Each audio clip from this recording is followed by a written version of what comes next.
Together we will go higher, much stronger and wiser. Feel the heat of the fire. I'm a money penny woman. Velkommen til Money Penny Podcast med mig, Maj Skytte. Og mig, Linnea Schmidt.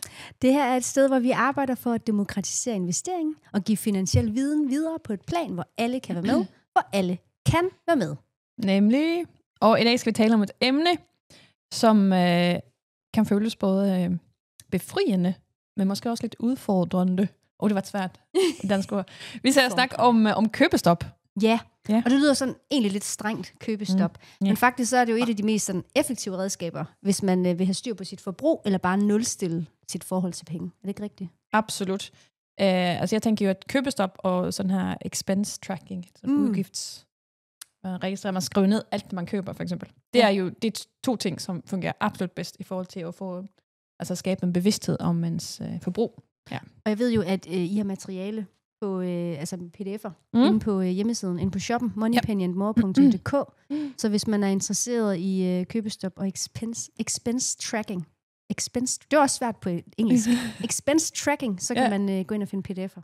Yes, derinde. Absolut. Man kan selvfølgelig også skrive det i hånden, eller gøre det på sin telefon, eller hvad det nu er. Man behøver det ikke, men hvis man gerne vil have nogle dokumenter til det, så findes det derinde. Og hvis man er med i Money Penny Club, så ligger det bare inde i bonusbiblioteket. Bonusbiblioteket. Yes. Modtaget. Yes. Skal vi lige sådan starte med sådan lidt grundlæggende. Altså, et købestop, det er en periode, hvor man beslutter sig for ikke at købe andet end det allermest nødvendige. Og det allermest nødvendige, det er jo altid sådan relativt, det er noget, man skal gøre op med sig selv. Og den her periode kan jo være en uge, en måned, det kan også være længere. Nogle gør det som en fast vane, for eksempel sådan en årlig ting, hver gang man rammer januar måned, sådan en januar detox. Ja. Og andre bruger det sådan mere, når man mærker, at nu er forbruget sådan stukket lidt af. Yes. Det er et købestop. Ja, og det er jo, man definerer det jo helt selv også. Ja. Det er jo meget spændende, hvad det er. Altså, og formålet er jo altså ikke at straffe sig selv, men at sådan skabe en pause, hvor man bliver mere opmærksom på sine vaner og sit forbrug, og hvor man måske automatisk, ens hjerne gerne vil købe. Og det fungerer rigtig, rigtig godt for alle, både for dem, der måske har et problem, et dedikeret problem med forbrug og køb, altså shopping, men også for andre, som bare vil skabe bevidsthed om sit forbrug. Så det fungerer for alle. Ja, fordi altså, shopping, de giver jo de her sådan dopamin-kicks. Fuldstændig ligesom alkohol, kaffe, casino, betting, spil. Ja, det gør det. Så det kan sådan skabe et afhængighedsproblem. Og der kan købestop sådan hjælpe. Og for nogen kan det virke utrolig udfordrende. Ja, altså hvis man har et problem med det, så er det jo selvfølgelig en kæmpe ting. Ja. Og der kan man jo også måske anbefale, at man måske tager hjælp, hvis man vil kaste sig ud af det. Ja. Så man bare får støtte hen ad vejen. For helt almindelige sådan forbrugere, så kan det være et dejligt redskab. Det er en dejlig detox. Altså, jeg har jo kørt det her i oktober. Ja. Og det er, altså jeg bruger det som en detox. Bare for at få en sådan washout, nulstilling af min hjerne på en eller anden måde. Og der er det også sådan, hvordan jeg definerer det. Nu går vi lidt uden for manuskriptet her, men håber det er okay. Det er det, der sker. Fordi på en eller anden måde, så får jeg også lyst til, at vi sådan lige sådan skal, se på din oktober. Nu har du gjort det, nu er vi i slutningen af oktober. Ja, kan man se på vores Halloween-pynt her, hvis man kigger med på YouTube. Ja, det er rigtigt. Ja, men altså, de spørgsmål, som jeg mest har fået, har nok været omkring min definition af det. For eksempel, det var efterårsferie, og jamen, så købte vi jo en billet på færgen, og mad, var med mad, og så købte jeg nogle græsker, fordi jeg vil gerne købe nogle græsker. Altså, det er også sådan, det er jo nice to have. Ja. Så det er, hvad er et købestop? Ja. Og for mig, så har jeg defineret det som, at det er nogle ting, som jeg køber til mig selv. Ja. Som er nice to have for mig. Ja. Om det så er noget skinprodukt, eller tøj, eller hvad det nu er. Som eller en frisørtid, som du jo heller ikke har købt. Og det bliver det også sådan, at jeg skubber jo ting foran mig, men på samme tid, så bliver jeg også mere bevidst om det, og giver mig selv tid til at virkelig mærke efter, okay, skal jeg gøre det nu? Eller har jeg virkelig brug for det der stykke tøj, der som jeg godt kunne tænke mig, hvis man så på Instagram der. Ja, fordi man kan sige, at risikoen med et købestop, som du siger, er jo netop, at man bare skubber forbruget til det dobbelte måneden efter. Ja. Men det tror jeg ikke, man gør. Det tror jeg heller ikke, man gør. Fordi at det giver så meget. Ja, og det er så mange ting, som man kigger igennem, hvis man glemmer. Ja, lige præcis. Altså, du skal Ikke, du skal nok klippes på et tidspunkt. Det var ikke sådan en... Du burde blive klippet, men du skal jo nok klippes på et tidspunkt. Ja. Altså, men jeg tænker bare, at det er ikke fordi, at det får dit forbrug inden for hårklippning til at stige. Nej. Og alle de der små ting, som man så synes, der var lidt lækre at købe, dem køber du ikke, fordi dem har du glemt. Går jeg Ja. Mange ting har jeg jo helt sikkert glemt. Ja. Godt. Nå, okay. Skulle vi lige have sådan bare lige lidt sådan perspektiv? Absolut. Ja. Fordi det er jo det, der er med dig. Du elsker forskning og Jamen, jeg synes, det er spændende med det her adfærd, og hvad der faktisk sker, og hvordan man så kan lære sin hjerne bedre at kende, og på en eller anden måde hjælpe sig selv lidt. Det er forskeren i Linnea, det er bare, vi er mennesker alle sammen. Yes. Så det er jo ikke unormalt, at man har alle de her ting. Godt, så hvad sker der faktisk i hjernen, når vi shopper? Dopamin. Ja. Det har vi jo hørt. Det er en såkaldt neurotransmitter. Neurotransmitter? Ja, en signalsubstans inde i hjernen. Hvad siger du? Hvad? Signalsubstans. Signalsubstans, ja. Jeg håber, det man siger det på dansk også. Det lyder meget i hvert fald, den signalerer jo. En neurotransmitter. Ja. Og dopamin spiller en stor rolle i vores oplevelse af lyst, motivation og belønning. Og så det er hjernens måde at sige, hey, det føles godt det her, gør det igen. Gør det igen, og så skaber det så den her vane. Ja. Så det er hjernens belønningssystem, kan man sige. Ja, deler det i hvert fald. Og der har jeg fundet en studie fra Stanford, og der har de vist, at bare det at se billeder af ting, vi gerne vil købe, aktiverer området i hjernen med dopaminreceptorer. Så det er svært at styre det her adfærd. Ja. Det er vores hjerner, som er, som de er. Så det gælder altså ikke shopaholics kun. Altså selv den mest afslappede og bevidste person kan have svært at styre impulserne, når man er ude, og man bliver også bombarderet af ting nu. Ja. Altså det er jo også det, når man står i butikker, de er jo skabt til, at vi skal købe Absolut. Ekstra ting, når vi står oppe i kassen. Og ja. Det findes, og det er en kæmpe videnskab om det der. Og der er det også godt faktisk at lære, måske. Det ved jeg ikke, hvad jeg tid om at snakke om nu. Men altså bare, hvordan faktisk butikkerne, altså det der... Hvordan de indretter. Ja, det videnskab, som er bag det der. Så vi også som forbrugere er mere bevidste om det. Der er en grund til, at det ikke er toiletpapiret, der står oppe ved kasserne. Præcis. Ja. Godt, så vi får det her dopamin-kicks, når vi oplever noget nyt, spændende eller udfordrende. Og det kan være alt fra at spise noget lækkert til at vinde et spil. Så det er den her biologiske signalmekanisme, der forstærker adfærd, så hjernen forbindes med det her gode følelser. Og med høje niveauer eller stærk trang efter den her følelse af belønning, så kan det jo føre til afhængighedslignende mønstre. Og det er jo shopaholics, at man har virkelig brug for at shoppe, for at få den der kick hele tiden. Ja. Godt. Og det her med køb og dopamin kicks, og det er meget aktuelt nu. Vi nærmer os jul og Black Friday. Ja. Hvornår er det der, spørger jeg lige helt det er i slutningen af november. Slutningen af november? Det er den 22. november popper op. Nu kan det godt... Det er en fredag, tror jeg. Nå, okay. Ja, det er Black Friday. Det er, godt, Linnea. Nå, det er en fredag. Det er fredag. Jo, men er det ikke men det er noget som amerikansk jo, og så har de den der sådan min uvidenhed her. Det er nogle baseball-ting på om torsdagen, og så laver man pumpkin pie og alt muligt, og så er det Black Friday. Det har jeg måske helt fejl. Det er i hvert fald en fredag i november. Slutningen af november. Ja, det er en fredag i november. Og butikkerne har jo også Black Month, Black Week, det hele. Alting kan udvides. Ja, så vil vi bare bombarderet med det her kampagner, så bevidst spiller på vores det her mekanisme, som jeg lige har snakket om. Og derfor er det jo virkelig værdifuldt at kende til det her, og kende sin egen hjerne, og ikke mindst finde strategier til at holde fokus og bruge penge på det, der giver en værdi. Ja. Og hele tiden fokusere på det. Ja. Og så må jeg også fortælle, eller spørge, eller kan vi talesæt? Ja, vi skal i talesæt. Eller det her julekalender, hvad sker der i år? Ja. Var det også sådan sidste år? Ja, det er helt sikkert. Jeg blev bombarderet af julekalender, som at man normaliserer, at alle skal have en julekalender til sig selv for 1.000 kroner. Det er crazy. Men det er så mange. Jeg blev helt...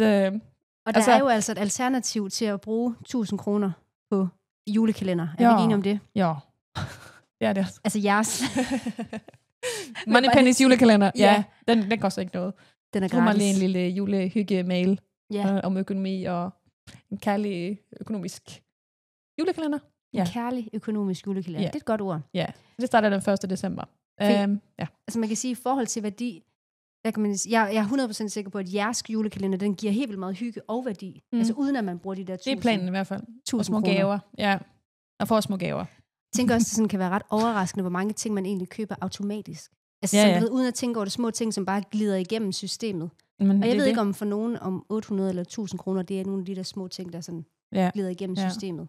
Jeg lavede en reel på Instagram, hvor jeg kaldte noget for en fyndboks. Og så var det faktisk, jeg tror, det var 2, som bare, hvad er det for noget? Fynd. Kan man sige det på dansk? Nej, okay, det er så svært. Det må jeg lige undskylde. Hvad er fynd? Nej, men det er mere sådan, det der boks, som Netto har, eller det her sådan 20 kroner, eller man finder noget sådan...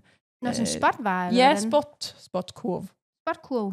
Spotbox, burde jeg kalde det. Ja, det er det der, men det der, som bare sådan ryger ned i, når man handler ind, og så bare, spændende. Ja. Altså, det er så nemt, og hvor meget det faktisk kan løbe op i. Ja. Så købestop, det hjælper også med det. Ja. Altså, nulstiller lige. Ja, men min hjerne var, det skal ikke. Ja, det er mad nu. Kun mad. Så. Måske er det barnet. Nej, Linnea, det er også...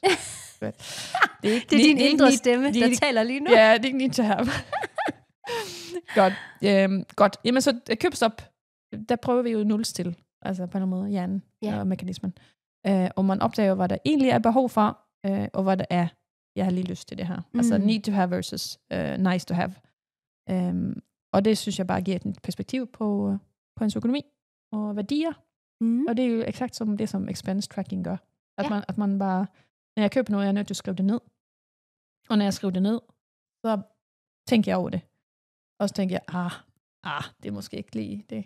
Eller så tænker man, det bliver jeg faktisk rigtig, rigtig glad for. Ja. Og du siger jeg, fedt. Så skal du købe det. Også fordi det er jo, forstå mig ret, det er jo lidt besværligt. Altså sådan det der med, man skal finde det sted, hvor man har sin expense tracking på, og man skal skrive det ned, så man kan sige, er det værd? Det finder man jo også ud af, når man så ligesom har købt det. Ja, det var det værd, for det gjorde mig glad. Ja, så det skal jo ikke handle om, altså jeg vil ikke komme om pegepinde og sige, det er, man skal ikke shoppe, eller whatever. Altså, og når Linnea, hun siger pegepinde, så mener hun løftet pegefinger. Jeg skal ikke komme med en pinde og pege på dig. Det var det pegepinde på svensk. Nå. En løftet pegefinger eller en pegepinde? Nej, absolut ikke. Det er kun kærligt at bruge penge på det, der faktisk giver det værdi. Fordi vores hjerner er simpelthen indrettet sådan, at det tænker den ikke over. Altså den vil bare gerne give noget, som føles godt, og nogle gange er det bare, at man bruger penge på noget, som absolut ikke føles godt i et langt løb. Ja. Altså jeg kan huske første gang, jeg prøvede et købestop. Jeg tænkte sådan, prøv at høre, det bliver slet ikke et problem, så meget køber jeg slet ikke for. Men jeg blev faktisk opmærksom på, hvor meget man lige sådan, snoller op. Snoller op, ja. Så det blev faktisk en rigtig god udfordring. Ja. Jeg kan huske første gang, jeg snappede til dig, at jeg selv havde lavet kørekaffen. Vi er, i kraft af det, vi ligesom arbejder med, så er vi jo meget på landevejen, og man har mange lange dage i en bil, og så kan det altså hurtigt blive til mange kaffer på tanken. Hurtigt takeaway, alt det der. Det der sådan ligesom er nemt. Yeah. Men nu har vi jo altid en køletask med snacks, og vi har selv termokanner med varme drikke. Sådan. Så penge sparet. Og så var jeg faktisk lige på tanken for at tanke her forleden. Og opdagede jo altså, at den chai latte koster 48 kroner. Og det er jo ikke en, forstå mig ret, jeg skal ikke tale tankens chai latte ned, men det er jo ikke en fantastisk chai latte. Det er jo en pulver chai latte. Ja. 48 kroner alligevel. Ja. Det er jo, er det bare mig? Jamen det er mange penge. Sindssygt mange penge. Man tænker ikke på det, fordi man er også måske i en zone. Du ved, nu er jeg ude på arbejde, jeg tjener nogle penge. Yeah. Jeg kan lige købe den her med. Ja. But still. Jamen absolut. Kroner. Jeg kunne ikke. Og den er jo, altså den er jo, det er jo ikke en, det er jo, jeg synes bare, det er voldsomt. Ja. Okay, om du køber en chai latte per weekend, er du ude? Ja. Kun én. Ja. Det er 192 kroner per måned. Det er 2.304 kroner per år. Og hvis du investerer det til 7% i gennemsnitligt afkast per år, så er det jo 34.000 på 10 år. Bum. Og 20 år, 100.000. Bare på chai latte. På chai latte. Dårlig chai latte. Bare for sådan perspektivere. Ja. Bare en smule. Altså, jeg synes jo faktisk bare 2.300 kroner om året, det er voldsomt. Det er det jo. Det synes jeg jo sådan, kan jeg forhandle min forsikring ned? 1.000 kroner. Ej, det er fedt. Ja. Men det kan også bare tage en... Spare chai latten. Men med det sagt, er det en virkelig god chai latte, og du er så glad for den, så må du gerne købe det. Lige præcis. Jamen, helt sikkert. Man skal bare lige sådan minde sig om det der igen. Altså, så det handler ikke om, man sådan, igen, den der finger der, man skal pege. Det skal man ikke. Det er bare kærlig nudge. Ja. En anden ting, jeg tænkte faktisk på, det har vi heller ikke i manuskriptet, men min datter var til et fantastisk fødselsdagsarrangement på et sted. Jeg kan ikke nævne nogen anden her, men hvor hun var tørstig efterfølgende. Og så jeg, om man kan købe noget vand, eller bare brugsvand, eller dansk vand, 32 kroner. Og så sagde jeg, ved du hvad, vi skal lige faktisk handle ind til weekenden her, eller til, jeg kan huske, ugen. Og skulle vi have noget med. Og så sagde jeg, ved du hvad, vi køber bare en vand til det derinde. Og så gik vi ind i den her butik, og så fandt den sådan her juice, luksusjuice, nedsat på tilbud. Ja. Og hun var, den kan jeg virkelig godt lide. Og den koster 26 kroner. Og jeg var lige ved at købe en vand til hende. Ja, til 32. Og nu fik hun den her juice, og det var bare luksusjuice for hende. Og hun havde den, hun tog med den hjem, den var sådan lidt større. Ja. Og i køleskabet, hun satte et navn på. Hun sagde til mig og Peter, I må ikke drikke den her, det er min. Kæmpe oplevelse for hende. Ja. Og det var faktisk billigere end det der vand. Jeg bare, måske, det hvor hun var tørstig, ville jeg gerne give hende noget vand. Ja. Altså, fordi, ja. Man kan også tage rindvand, men det fandt ikke der. Men det var, det var ikke det, der var pointen. Nej. Pointen var, at Alternativet havde brugt 32 kroner bare på at slukke tørsten. Ja. Og nu brugte du 26 kroner på at give hende en oplevelse. Ja, faktisk. Ja. Det tænkte jeg ikke på. Nej. Det var bare en lille sideting. Ja. Godt. Men det var lidt, når vi snakker meget, tror jeg, om personlige oplevelser og købestop, men jeg brugte det altså som en sådan mental detox. Og når jeg kan mærke, at jeg får lidt for mange små dopamin-kicks med at købe ting, så prøver jeg sådan at sætte en periode ind, hvor jeg sådan prøver at stoppe mig selv. Altså bare step out of it og kigge lidt, zoome lidt ud på en eller anden måde. Og så er det også lidt, altså jeg synes også, det er lidt som det der med at stoppe med at spise sukker, hvis man har gjort det. Så er det på et tidspunkt sådan, så får man næsten sådan en sukkerchok, når man, altså, at man detoxer. Ja, nå ja. Og det er lidt det samme her. Altså den der trang til at købe, den synes jeg falder ret hurtigt. Selvom den stadig er der, men så skriver jeg det ned, hvis det er noget, som jeg tænker, det kan jeg godt tænke mig, men at, altså, ja. Jeg synes, det fungerer rigtig godt. Ja. Mm. Og hvor lang tid gør du det normalt? Er det altid en måned? Ja, det tror jeg. Ja. Over en uge i hvert fald. Okay, over en uge. Ja, det tror jeg. Ja. Men man kan godt teste jo, og se en uge, bare en sådan, ja. Man har små børn, så er det på sådan den uge, og så madpakken, madplanen. Yes. Ja. Jeg har det sådan lidt, igen, nu bliver det også personligt, jeg kan godt lide at putte ting i en indkøbskurv, uden at købe det. Altså ikke sådan en webshop indkøbskurv. Ja. Fordi så på en eller anden måde, så kan jeg shoppe det, uden reelt at købe det. Det er sådan på en eller anden måde lidt et falsk dopaminkick for mig. Så går det bare ikke ud over min konto. Det er lidt ligesom det forskerne fra Stanford, de ligesom snakker om. Det er et billede af det, man gerne vil købe. Det kan være give et dopaminkick. Måske du putter det i kurven. Ja. Det kommer bare ikke hjem til dig. Man ser det som, at du lurer din hjerne, at du sådan har købt det lidt, eller hvad? Jamen, jeg snyder totalt lidt. Det er sådan lidt... jeg ikke hacker den. Men drengen siger scam. Men altså, sådan, du ved, det føles på en god måde. Ja, hacker min hjerne. Ja.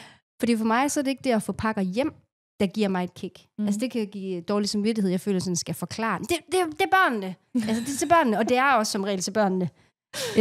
Sådan nærmest, hvor man skal sådan forklare mig selv. Men det er sådan mere følelsen af at finde noget nyt. Sådan, det vil se fedt ud, eller det er cool. Ja. Så er det egentlig nok bare at se det. Ja. Giver det mening? Jamen, absolut. Jeg har hørt om folk, der prøver tøj i butikken, uden at købe det. Men så går de derfra. De er ligesom inde og prøver det. De har fået sådan den der følelse af noget nyt, og så går de derfra tomhændet. Og så er det sådan sejrfølelse. Det kan altså jeg har også en veninde, som synes, det er mega fedt at gå ind og bare prøve. Faktisk bare gå ind også. Gå ind på Søsteren Grene og bare sådan. Og så går det ud. Få en kig af jo. Ja. Godt. Ja, så det behøver jo ikke være surt med købestop. Nej. Altså, at det giver jo på en eller anden måde en selvkontrol tilbage. Og det kan også ende med at blive sjovt. Og så sparer man, som oftest i hvert fald, en del penge i processen. Ja, og jeg tænker, hvis man tracker alt det, man ikke køber, men bare det, man sådan tænker på at købe, så kan det pludselig føles, som om man altså reelt tjener penge. Kan man også hacke? Man kan hacke. Altså man opdager måske de der små beløb, som man slet ikke tænker over, de måske løber op. Ja, hvis man skriver det ned. Ja. Nu købte jeg ikke det der ting i den der kassen. Yes. Det er 40 kroner, eller hvad det var. Ja. Man gør det. Altså, så det løber jeg også op. Ja. Okay, jeg er lidt nysgerrig på sådan de der kreative løsninger på hurtige dopaminkicks. Fordi vi har talt om det der med i forhold til købestop på tøj, at så er der mange, som bruger genbrug, man låner andre. Jeg har også hørt om de der interne byttebørser imellem veninder, hvor man ligesom tager en masse tøj med, og så bytter man, kræver lidt, at man sådan har samme størrelse. At den ene ikke er 1,57 meter, og den anden har modelhøjde. Så er det lidt svært at dele bukser i hvert fald. Ja, men vi har også talt rigtig meget om de der visual boards på Pinterest. Det brugte jeg faktisk næsten med det samme. Og det var sådan, det kom også lidt bag på mig, for jeg ser ikke mig selv som nogen, som går så meget op i tøj. Jeg ønsker, jeg var bedre til det. Eller sådan, at jeg kunne, men Men det gjorde jeg. Altså, Ja. fordi jeg blev jo alligevel, på en eller anden måde, så jeg nogen, og det var fint, det der. Og så tænkte jeg, okay, men jeg skal ikke shoppe nu. Og jeg har heller ikke shoppe så meget tøj, så jeg var sådan, nå. Så det var faktisk sådan, kom lidt bag på mig, og var faktisk sjovt, at jeg kunne sådan finde, den var nice style inde på Pinterest. Ja. Og så fandt jeg ud af, nå, men jeg har jo det der. Det har jeg hjemme jo. Jamen, jeg kan huske, vi nemlig snakkede om det, hvor du sådan, jamen, du har da et par leggings, der minder sindssygt meget om det der. Jamen, det har jeg. Ja. Sådan, ja. Så den der striktøj, den der cirka den farve har du også. Ja. Du har også det halserklæde, og du har også cirka den type taske. Jeg bare, ja, det har jeg jo egentlig. Altså, jeg tænker tit, så handler det mere sådan om kreative løsninger i forhold til sammensætning, end det kalder på, at vi sådan skal have præcis den ting, der er på billedet. Det er sådan, det bliver sådan lidt capsule wardrobe ting, minimalisme ting. Eller, altså, jeg synes, så det er et tip, altså, om man føler, man shopper rigtig meget tøj, for eksempel. Gå ind på Pinterest og søg på nogle søgeord, som inspirerer dig. Din aldersgruppe, eller en specifik stil, eller hvad det nu er. Og se, om det er noget, du synes om. Og så lave en board, og så se, om bare finde inspiration i det, og genbruge det, du allerede har. På forskellige måder. Ja. Altså, jeg kan for eksempel bare lige ganske kort fortælle, at jeg har været inde på Pinterest og set sådan nogle meget spraglede strikketrøjer. Og dem, jeg så har fundet, koster bare kassen. Altså, jeg ved ikke, om det må være mærket. Og så gik jeg faktisk hjem. Nu har jeg så fundet en hel masse restegarn, jeg har, og tænker, at jeg sådan selv skal prøve at spragletrøje. Yes, at strikke en spraglet trøje. Ja. Nu må vi se, om det lykkes. Ja, men, jeg glæder mig til at se det. Ja. Du kan jo strikke, det er jeg ikke så god til. Jeg kan strikke et halserklæde måske. Ja. Ja, det kunne du godt. Det tror jeg faktisk godt, du kunne. Ja, med nogle huller måske, men det kan godt. Ja. Det er planlagt. Og min datters veninde i klasse, hendes mor, hun strikker bare så helt crazy things. Ja. Oh my god. Det gør du også. Nice. Jo, det bliver meget kreativt, og man kan gøre det selv. Nå. Noget andet, som jeg synes er virkelig hyggeligt, det er sådan at tage ting ind fra naturen. Altså i stedet for at købe de her færdige sammensætninger og der. Tørrede buketter. Ja. Det er vildt god til tørret. Siv og så. Jeg elsker sådan der. Ja. Altså tørre ting og også, du ved, hvad hedder det der, hvad hedder det? Kastanje-ting. Kastanje? Og, ja. Alt muligt i naturen kan blive smukt. Og der er også Pinterest mega godt jo at finde nogle inspirationer til det. Ja, og det koster ikke ingenting. Det koster ikke noget, nej. Men man skal selvfølgelig også have tid og skal overskud til at sætte det sammen og lede efter det. Det er rigtigt. Så det kender jeg også godt, når man er træt og ikke har energi. Så er det nemt at bruge penge på de nemme løsninger. Ja, det er rigtigt. Ja. Det er i hvert fald noget, som man sådan, et købestop kan også hjælpe med at motivere, at jamen altså, nej, jeg må ikke købe den der blomstting. Eller du gør det selv. Men det der blomsterhaløjse, det var en af de ting. Nu har jeg 4 dage i oktober, hvor jeg har købt noget. Ja. Og det var en af dagene, så købte jeg nogle blomsterting. Blomster? Ja, så laver jeg min egen lille gruppe. Ja. Men det afskårne, eller... Nej, så laver jeg en lille gruppe. Nej, hvad hedder det på dansk? På svensk siger man en julegruppe, for eksempel. Okay, altså det er jo sådan en samling, altså en lille kurv. Ja. Og så har jeg nogle kurve, som jeg sådan genbruger. Og så har jeg bare noget jord. Ja. Og så... Okay, så du har bare plantet... Altså, du har plantet... Samlet det. Yes, jeg ved som en lille gruppering. Jeg kan simpelthen ikke huske, hvad det hedder. Ja. Mit danske, det bliver også dårligere og dårligere. På grund af mig? Nej, ikke på grund af dig. Jeg kan ikke huske, hvad det hedder. Yes, du har lavet en... Ja, så en blomsterting. Ja, en blomsterting. Ja, og der tænker jeg også, så har jeg lige en lille orange blomst, som tænker, det er Halloween, og det Yes. Så den kan jeg bare skifte ud til noget rødt måske. Sådan en lille dims. Altså, det koster jo lidt, men det er jo meget billigere at gøre det selv, end at købe det der færdiglavet. Ja. Hvis det der ord for blomster, en blomstergruppering, som det ikke hedder, dukker op, så... Ja, du skriver bare i kommentarfeltet. Snæller, gør det. Please do. Ja. Lær med dansk. Ja. Godt. Yes, så hvis du sidder og tænker, at købestop måske kunne være noget for dig, så prøv det endelig af i en periode. Og det behøver ikke være alt eller intet. Det kan også bare være i en kategori, at det kan være, at du stopper med at købe tøj. Ja. Eller spotkasser. Ja. Eller ikke spiser takeaway. Præcis. Og hvis det kun er en uge, eller hvad det nu er, du vælger selv. Man vælger helt selv, ja. Fordi altså det vigtigste, lige at nævne her, det er, at det handler om at få sådan bevidstheden tilbage i forhold til ens køb. Det handler ikke om at være perfekt. Så altså ingen løftede pegefinger eller pegepind herfra. Ja, præcis. Fra en pinde. Ja. Og pegepinden frem. Yes. Og det fede er, at rigtig mange oplever, at det også frigør penge i processen. Og så kan man jo begynde at overveje, jeg kan ikke lade være med at nævne det her. Hvad skal jeg så bruge det her penge på i stedet for? Måske lidt investering. Yes. Så de her penge, som man måske svarer, kunne man eventuelt starte en gratis portefølje for. Det er jo For lige at lave lidt reklame for vores forløb, der hedder gratis portefølje, eller gratis portefølje challenge, hvor du lærer at bygge din første investering op, uden at lægge ekstra penge oveni. Og det kunne være en sej ting, sådan at kombinere med et købestop. Ja, og jeg ved jo faktisk, at de har valgt at lave de her challenges mere hyppigt i de kommende måneder, på grund af, at I har fået vildt mange gode tilbagevendinger. Det er så fedt, og det er bare det sjoveste at lave dem her. Ja. Her. Og jeg er jo med som deltager hver gang. Jeg finder nogle gratis penge hver gang. Så min gratis portefølje har det så godt med, at vi laver de her challenges så ofte. Det siger jo også lidt, ikke? Altså, hvis du kan finde ting hver gang, altså, som kan fodre den her gratis portefølje, så kan vi jo alle sammen. Ja, jamen, og det er så fedt bare, altså, I deler bare så, dem der er med, mega inspirerende. Det er bare simpelthen så sjovt. Vi skal nok linke til det. Ja, der ligger link i beskrivelsesteksten. Ja, og inde på moneypennyandmore.dk, så har jeg en kæmpe knap i toppen, hvor man kan komme med på det næste. Og altså, gratis porteføljen koster jo så også gratis at være med i. Ja, det koster en mailadresse, for vi skal sende tingene. Men ellers så gør vi det gratis. Ja. Hey!